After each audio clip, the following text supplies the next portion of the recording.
आज आप सही मित्रों के समक्ष हम जो टॉपिक को लेकर के उस टॉपिक का नाम है दीपक क्यों जलाएं, दीपक कैसे जलाएं, किन ग्रहों के लिए कौन से दीपक के तेल का प्रयोग करना चाहिए, किस दिशा की ओर मुख करके दीपक जलाना चाहिए और दीपक जलाते समय किन मंत्रों का प्रयोग करना चाहिए, दीपक जलाने से क्या क्या लाभ होते हैं, इस प्रकार के तमाम बातों की जानकारी अभी देने वाले हैं। तो सबसे पहले यह जानकारी देते हैं कि दीपक क्यों जलाना चाहिए, दीपक जलाने से क्या क्या लाभ हो सकते हैं। तो दीपक आपका अंधकार से प्रकाश की ओर ले जाने वाला एक विशेष उपाय है जिसके कारण नकारात्मकता आपकी खत्म होती है, दरिद्रता का नाश होता है, वास्तु दोष जनित जितनी भी समस्याएं होती है उन सब समस्याओं का समापन होता है, आरोग्यता की प्राप्ति होती है और धन वृद्धि की चाहत रखने वाले लोगों को दीपक जरूर जलाना चाहिए, क्योंकि दीपक का मुख्य उद्देश्य दीपक बने प्रकाश और प्रकाश का संबंध आपके सूर्य ग्रह से और सूर्य ग्रह का संबंध आपके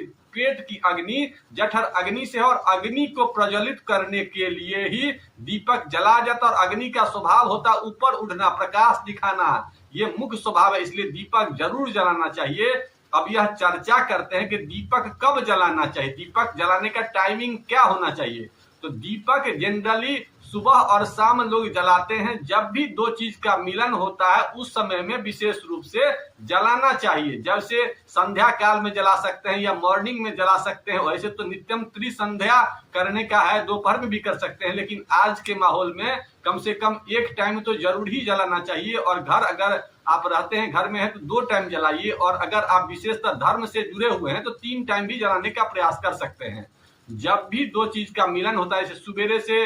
रात जब खत्म होता है तो सुबेर आता है, सवेरे आता है, तो उस टाइम में जलाइए। और अगर संध्या काल जो होता है आप अपने जगह का सूर्योदय का समय देखिए और सूर्यास्त का समय देखिए। सूर्योदय से आधा घंटा पहले और आधा घंटा के बाद का जो समय होता है उसमें जलाने का प्रयास कीजिए और सूर्यास्त से आधा घंटा पहले और आधा घंटा के बाद का इस समय में अगर जलाएंगे तो विशेष रूप से दीपक जलाने का आपको लाभ मिलेगा। इसके अलावा दीपक जलाते समय आपकी दिशा क्या होनी चाहिए, दीपक जलाते समय आपकी 4 दिशाएं होती है। तो अगर आरोग्यता की प्राप्ति चाहते हैं तो पूरब दिशा की ओर मुख करके सामान्य लोग जला सकते हैं। इसके अलावा जो लोग धन वृद्धि की इच्छा रखने वाले होते हैं उन्हें उत्तर दिशा की ओर मुख करके जलाना चाहिए, तो सामान्य प्रक्रिया है। लेकिन पितरों की शांति के लिए जो लोग पितर दोष के लिए पितृदोष के लिए उपाय चाहते हैं उन लोगों को दक्षिण दिशा की ओर मुख करके विशेष रूप से जलाना चाहिए। इसके अलावा जो लोग अपने शत्रु से बहुत परेशान है, शत्रु नाश के लिए अगर जलाना चाहते हैं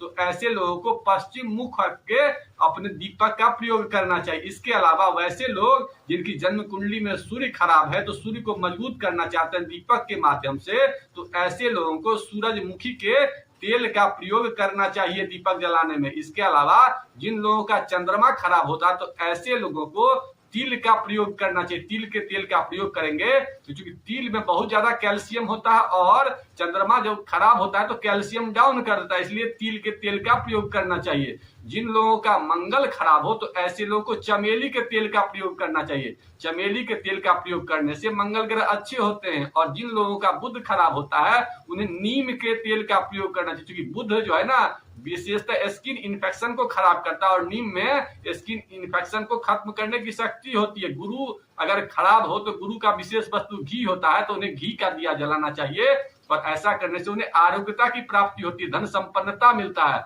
और जिन लोगों का शुक्र खराब होता है उन लोगों को विशेषता करके महुआ होता है एक तेल, महुआ के तेल का प्रयोग करना चाहिए। और जो लोग शनि ग्रह से पीड़ित रहते हैं तो शनि ग्रह से पीड़ित लोगों को विशेषतः सरसों के तेल का प्रयोग करना चाहिए, लेकिन सरसों के तेल का प्रयोग घर में कम से कम करिए, विशेष परिस्थिति में ही कीजिए, उसे जाकर के पीपल वृक्ष के पास जलाइएगा तो विशेष फायदा होगा। तो ऐसा अगर आप दीपक जलाते हैं तो आप देखेंगे कि दीपक जलाने से भी आपकी बहुत सारी समस्याओं का समापन हो रहा है। और दीपक जलाने समय जो मंत्र होता है वो मंत्र होता है शुभम करोति कल्याणम आरोग्यम धन संपदाम शत्रु बुद्धि विनाशाय दीपम ज्योति नमस्तुते। ये मंत्र अगर पढ़ते हैं तो जो भी समस्याएं होती है उन सब समस्याओं का समापन होता है।